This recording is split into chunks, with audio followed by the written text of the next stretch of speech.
Welcome to Data Detectives, the case of the suspicious statistic. Breaking news, we're coming to you live from the Data Detectives newsroom, and we have a developing story. Most students at Westview High report commute times between 8 and 22 minutes. Totally normal, pretty unremarkable. But then, one student walks in and says, 104 minutes. 104. Is that student lost? Are they commuting from another dimension? Or are they a statistical outlier? We're launching a full investigation. Stay with us. First stop, the distribution desk. Here's the thing about data. It doesn't always behave. Sometimes it's skewed, lopsided, weird. So how do we make sense of it when we don't even know the shape of the distribution? That's where Chebyshev's theorem comes in, and this one works for any data set, no matter the shape. Here's what it tells us. At least 75% of all data values will fall within 2 standard deviations of the mean. Go out to 3 standard deviations. At least 88.9% of data is in there. Think of it like a guarantee, a statistical warranty. No matter how messy your data looks, Chebyshev's got you covered. But wait, what if your data is nicely shaped? What if it looks like a perfect symmetrical bell curve? Then we upgrade to something even more powerful, the empirical rule. This one's specifically for bell-shaped or normal distributions, and it's clean. About 68% of data falls within 1 standard deviation of the mean. Go out to 2 standard deviations.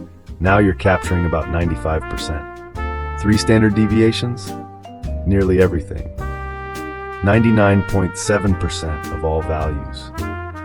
Compare that to Chebyshev's 75% at 2 standard deviations, and you can see the difference. The empirical rule is sharper, more precise, but only when your data earns that bell curve shape.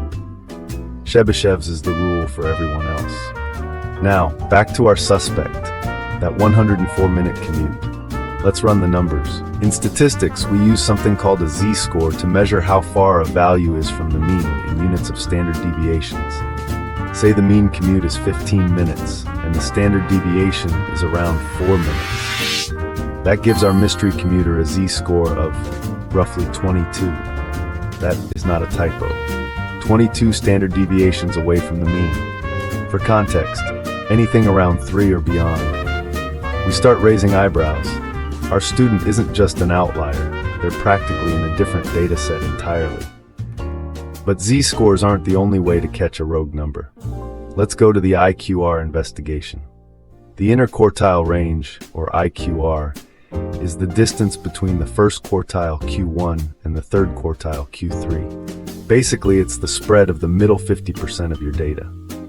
To find potential outliers, we build fences. The lower fence is Q1 minus 1.5 times the IQR. The upper fence is Q3 plus 1.5 times the IQR. Anything outside those fences? Flagged. Let's say Q1 is 10 minutes and Q3 is 20 minutes. The IQR is 10. 1.5 times 10 is 15. So the upper fence is 20 plus 15, that's 35 minutes. Our student clocked in at 104, way beyond. The fence, case building. And how do we visualize all of this? Enter the box plot, one of the most powerful tools in our detective kit. A box plot displays what we call the 5-number summary, the minimum, Q1, the median, Q3, and the maximum. The box in the middle shows you where most of the data lives. The line inside the box, that's your median, the center of the story. The whiskers stretch out to the fences.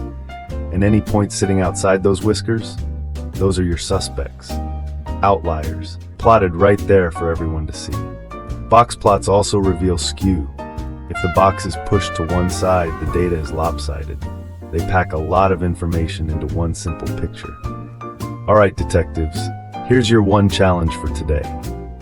If I told you that students who carry heavier backpacks tend to have higher test scores, would you conclude that heavy backpacks make you smarter? Think about that for a second. Because this brings us straight to correlation chord. Correlation measures the strength and direction of a linear relationship between 2 variables. It ranges from -1, a perfect downward trend, to +1, a perfect upward trend. 0 means no linear relationship. But here's the verdict we always come back to. Correlation is a clue, not a conviction. Take umbrellas and rain. More umbrellas show up on rainy days. Strong correlation. But umbrellas don't cause rain. Rain causes both. That's called a lurking variable. And in statistics, lurking variables are everywhere, waiting to mislead you. Alright, time for the final flush of facts. Chebyshev's theorem works for any distribution.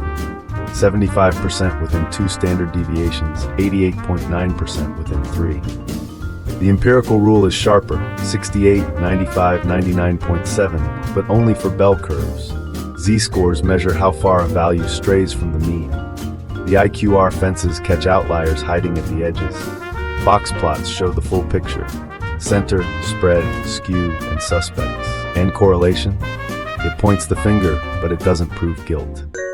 Until next time, keep your data clean, your conclusions cautious, and never let a suspicious statistic slip down the drain.